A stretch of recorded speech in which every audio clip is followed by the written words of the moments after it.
মাঝে মাঝে তো ভাবি এত বুদ্ধি কোথায় রাখি। আজ পর্যন্ত যতগুলো রেসিপি শেয়ার করছি সবই এই বুদ্ধি দিয়ে।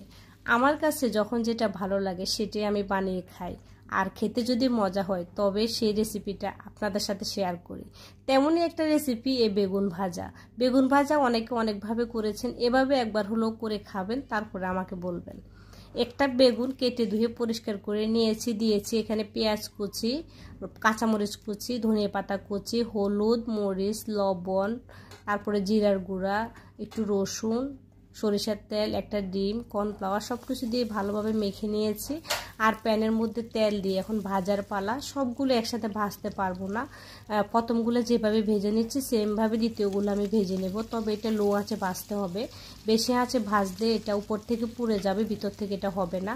আর তেলগুলো একটু ফেনা হয়ে গেছে, কারণ এখানে ডিম ব্যবহার করেছি, এই জন্য ফেনা হয়ে গেছে আর কি। এটা গরম ভাত বলেন, খিচুড়ি বলেন, খেতে এত বেশি মজা লাগবে। একবার হলেও বানিয়ে খাবেন, খাইলে বুঝতে পারবেন কতটা মজাদার রেসিপি শেয়ার করেছি আপনাদের সাথে। আর এটা দেখেই বুঝতে পারতেছেন আমি আর কি বলবো।